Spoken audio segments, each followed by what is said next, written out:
Hello students, it's our third part of our fourth lesson, The Truly Beautiful Mind. Page number 48, we are going to start reading. Paragraph number 7. He also felt a special interest in fellow student Mileva Merrick. तो उनको special interest था अपनी fellow जो student थी Mileva Maric के अंदर, whom he found to be a clever creature, क्योंकि उनको ऐसा लगा कि वो बहुत ही क्लेवर मीन्स होशियार है, क्रिएचर मतलब प्राणी है, तो वो भी बहुत मतलब क्लेवर है, इसलिए उनको इंटरेस्ट स्पेशल इंटरेस्ट लेने लगे उसमें. This young sub had come to Switzerland because the university in Zurich was one of the few in Europe where women could get degrees. तो ये जो यंग जो लेडी थी तो वो स्विट्ज़रलैंड आई थी because Zurich university in Zurich वो ही एकमात्र यूरोप के अंदर ऐसी जगह थी कि जहाँ पे औरतों को डिग्रीज मिला करती थी, बाकी सिर्फ जेंट्स ही सबको मिलती थी. तो वो जगह ही ऐसी थी जहाँ पे औरतों को मतलब लेडीज़ों को भी डिग्रीज मिला करती थी, इसलिए वो वहाँ पे पढ़ने आई थी. Einstein so in her an ally against the philistinism. तो एली मतलब फ्रेंड और एन एसोसिएटेड. तो आइंस्टाइन को ही ऐसा लगा कि वो ही उसकी रियल दोस्त है अगेंस्ट द फिलिटीन्स. फिलिटीन्स मतलब यहाँ पे जो वर्ड दिया गया है, used disapprovingly to talk about the people who do not like art, literature और म्यूज़िक. तो दूसरे जो लोग थे वो इनमें इंटरेस्ट नहीं दे रहे थे आइंस्टाइन में, क्योंकि वो आर्ट की कदर नहीं करते थे, फिर म्यूज़िक में कदर नहीं करते थे, बट ये सब इंटरेस्ट इसके अंदर थे. Those people in his family, और जिनके फैमिली के अंदर at the university whom he was constantly at odds. तो वो सबसे अलग रहते थे यूनिवर्सिटी के अंदर, फैमिलीज के अंदर, सब जगह वो सिर्फ सबसे अलग अलग रहने वाले आदमी थे Einstein. The couple fail in love.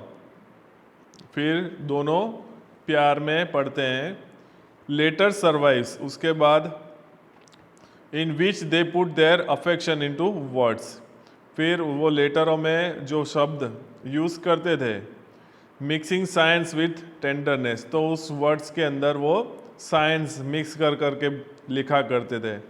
Rot Einstein, Einstein ने लिखा, हाउ हैप्पी एंड प्राउड, कितना खुश हूँ और मुझे गर्व है, आई शैल बी, मैं जब होता हूँ, when we both have brought our work on relativity to a victorious conclusion, कि जब हम संबंध के बारे में, रिलेटिविटी मतलब संबंध के बारे में, टू अ विक्टोरियस कंक्लूजन, और जो विक्टोरियस मतलब विजयी, कंक्लूजन मतलब निरपेक्षता, जो हम सारांश बोलते हैं, वो हल निकालते हैं, तो कितने उस टाइम मुझे बहुत खुशी और प्राउड फील करता हूँ मैं.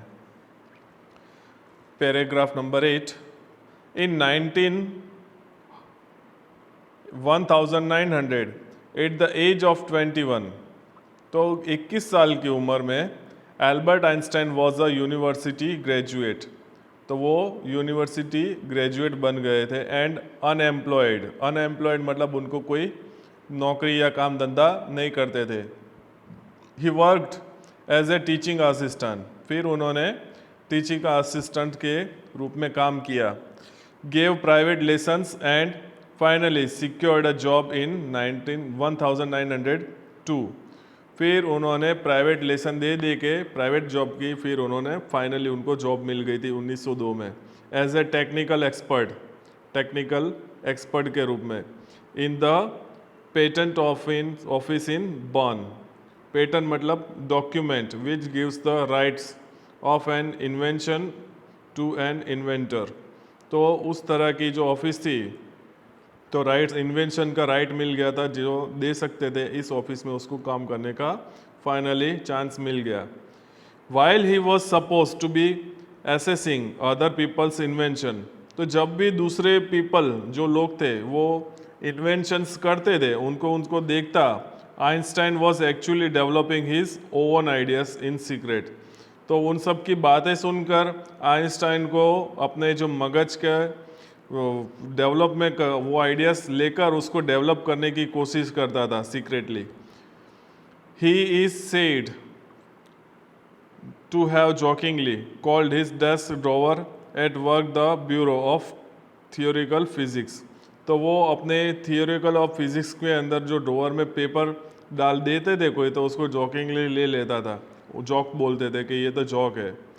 तो ऐसे सब मानते थे जब भी वो फिजिक्स के बारे में कुछ सलाह या कुछ ऐसे सूचन देते थे। तो one of the famous papers of 1905 was Einstein's special theory of relativity। तो 1905 के अंदर जब उन्होंने स्पेशल थियरी ऑफ रिलेटिविटी के बारे में पेपर्स के अंदर लिखा, according to which time and distance are not absolute. तो उस समय और वो दूरी दोनों एब्सोल्यूट नहीं थे। इंडीड, वास्तव में, to perfectly accurate clocks will not continue to show the same time if they come together again and after a journey if one of them has been moving very fast relative to the others। तो उन्होंने ये example दिया था, वास्तव में दो घड़ियाँ रखी जाए, वॉल क्लॉक में आपके घर में दो घड़ियाँ है, तो आप देख सकते हो कि दोनों घड़ियों में एक जैसा समय, कभी भी दोनों घड़ियों के जो कांटे होते हैं वो एक समान नहीं चलते हैं, कोई फास्ट चलता है, कोई थोड़ा स्लो चलता है, तो दोनों सेम टाइम कभी नहीं दे सकती है। उन्होंने वहाँ पे बताया था रिलेटिव, वहाँ पे जो रिलेशन बताया दो क्लॉक्स का, वो ऐसे उन्होंने बताया था। From this followed the world's most famous formula which describe the relationship between mass and energy. फिर उन्होंने वर्ल्ड, पूरी दुनिया ने फॉर्मूला, वो उन्होंने जो लिखा था, रिलेशनशिप, संबंध था बिटवीन मास एंड एनर्जी। तो इन दोनों में जो फॉर्मूला उन्होंने दिया था, E is equal to mc², तो ये पूरे वर्ल्ड में फेमस हो गया था। Page number 49, paragraph number 10। While Einstein was solving the most difficult problems in physics, his private life was unraveling। Unraveling मतलब ख़त्म हो गई। तो जब आइंस्टाइन सबसे डिफ़िकल्ट प्रॉब्लम फिज़िक्स के अंदर सॉल्व कर रहे थे, तो उनने घर के ऊपर कोई ध्यान नहीं रखा और घर में वो घर के जो गृहस्थी है वो निभाने में वो फेल हो गए। Albert had wanted to marry Mileva right after finishing his studies. तो एल्बर्ट मिलेवा के साथ जब उनकी स्टडी फिनिश हो जाए तो उसके साथ मैरिज करना चाहते थे, but his mother was against it. But Einstein की जो मदर थी वो अगेंस्ट थी। शी थॉट मिलेवा, वो सोचती थी मिलेवा को, who was 3 years older than her son. तो वो ऐसा मानती थी कि मिलेवा जो है आइंस्टाइन से 3 साल बड़ी है।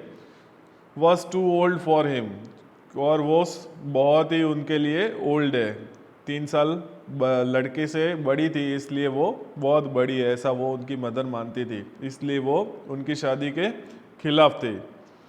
She was also bothered by Mileva's intelligence, और वो तंग आ चुकी थी, मिलेवा भी बहुत इंटेलिजेंस थी, तो उससे वो बोर हो गई थी, और ये दोनों रीज़न थे उसको अगेंस्ट थे शादी के। She is a book like you, वो भी तुम्हारी तरह किताब ही है, इज मदर सेड, आइंस्टाइन की मदर बोलती है। Einstein put the wedding off, फिर शादी टाल दी। 11 the pair finally married in January 1903। फिर उनकी शादी अंत में 1903 में हुई। एंड हैड 2 sons, और उनको 2 लड़के होते हैं। But a few years later, और कुछ ही सालों के बाद, द मैरिज फेल्टर्ड, उनकी फेल्टर मतलब कमज़ोर पड़ गई शादी। Mileva meanwhile was losing her intellectual ambition and becoming an unhappy housewife.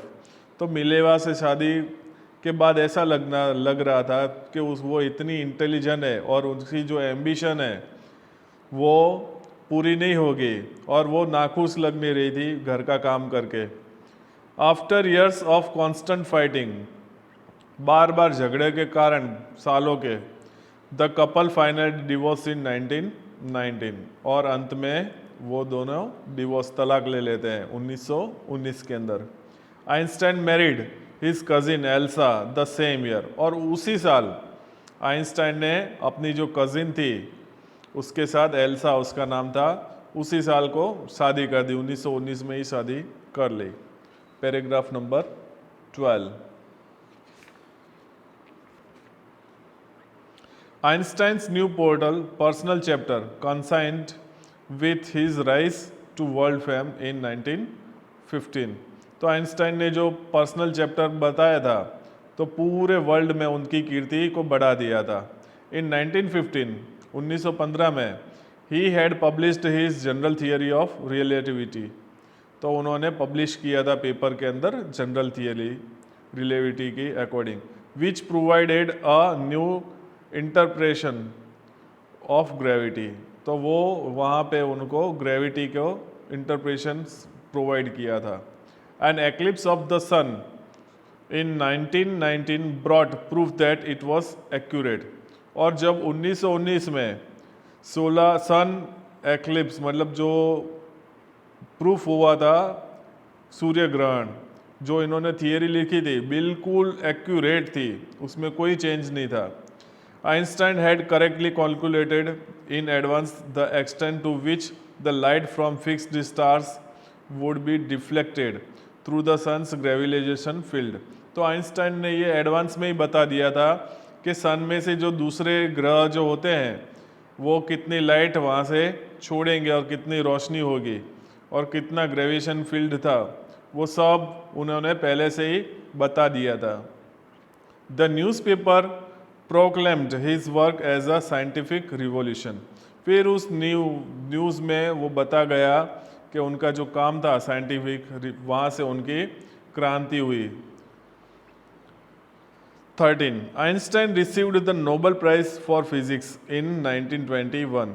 तो आइंस्टाइन को नोबेल प्राइज मिला फिजिक्स के अंदर 1921 में. He was showered with honours and inventions from all over the world. फिर उनको सम्मान दिया गया उनकी खोज के लिए पूरे वर्ल्ड के अंदर. And lauded by the press. और प्रेस जो होती है उनके आर्टिकल छपने के लिए सब लाइन में लगे हुए थे. Paragraph number 14. When the Nazis come to power in Germany in 1933. तो नाजीज जब पावर में आए, सत्ता में 1933 में, Einstein emigrate to the United States. Einsteins को यूएस में चले गए. 5 years लेटर, 5 साल के बाद, the discovery of nuclear fission in Berlin. तो न्यूक्लियर की जो फिशन है बर्लिन के अंदर, had American physicist in an uproar. तो वो तैयारी कर रहे थे. Many of them had fled from fascism just as Einstein had. तो वो सब बहुत चिंतित हो गए थे. अप्रोवर मीन्स वेरी अपसेट थे. तो उसमें आइंस्टाइन भी उससे चिंतित हो गए कि ऐसा विनाश हो जाएगा तो कुछ बचेगा नहीं, उनके बारे में वो जान गए थे. And now they were afraid the Nazis could build and use N atomic bomb.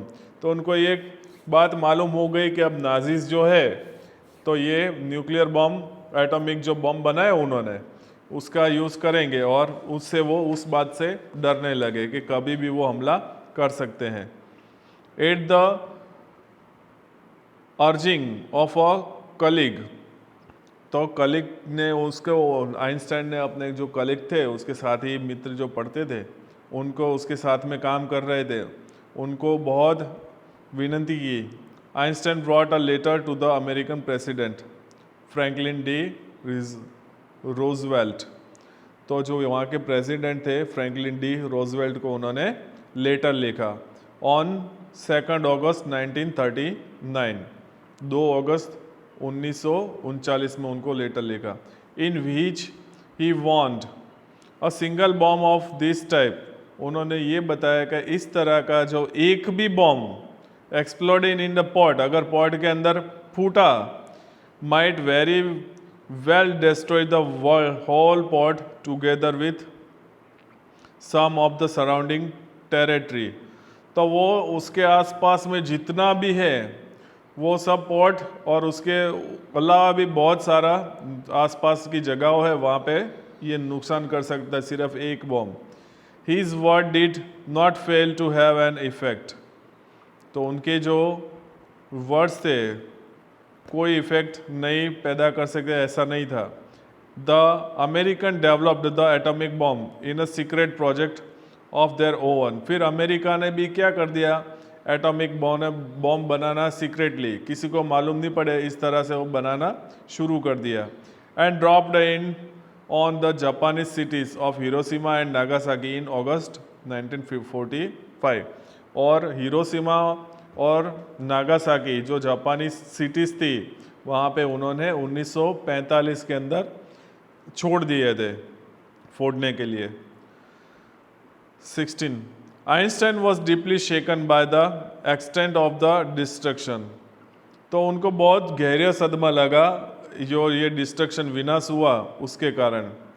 This time he brought a public massive the United Nations. Massive मतलब लेटर, जो बहुत लंबा होता है और ऑफिशियल होता है उसको, उस लेटर को मिसिव बोलते हैं। तो उन्होंने यूनाइटेड नेशन को ऐसा मिसिव भेजा। In it he proposed the formation of a world government. तो उन्होंने प्रपोज किया कि भाई वर्ल्ड गवर्नमेंट बनाई जाए। Unlike the letter Roosevelt this one made no impact. तो दूसरे तो सब तैयार थे बट रोजवेल्ट भी कोई जो दूसरे तो नहीं तैयार थे कि भाई वर्ल्ड गवर्नमेंट बने, रोजवेल्ट भी उसके साथ में नहीं था, उसके ऊपर भी कोई असर नहीं पड़ी। But over the next decade, मतलब 10 शतक के बाद, Einstein got over ever more involve in politics. फिर उन्होंने पॉलिटिक्स में इन्वॉल्व हो गए। Agitating for an end to the arms build up and using his popularity to campaign for peace and democracy. फिर उन्होंने क्या किया कि पॉलिटिक्स में आते और कैंपेन या पीस और शांति लोकतंत्र के लिए उन्होंने बिल्डअप किए थे कैंप। जो हम प्रचार करते हैं उस तरह से उन्होंने प्रचार करके, जो कि वो प्रचार किसके मतलब किस हेतु से दिए गए थे, तो वो थे पीस एंड डेमोक्रेसी के हेतु दिए थे। Last paragraph, When Einstein died in 1955 at the age of 76, जब वो 76 साल के थे और वो 1955 में मरे थे, he was celebrated a visionary and world citizen as much as a scientific genius. Visionary means a person who can think about the future in an original and intelligent way. तो विजनरी मीन्स वो पहले से ही future देख सकते थे, तो इसलिए उसको साइंटिफिक उनको जीनियस बनाया गया और सिटीजन बनाया गया। तो यहाँ पे ये लेसन ख़त्म होता है। तो इसी के साथ we have already done 4th lesson. Thank you.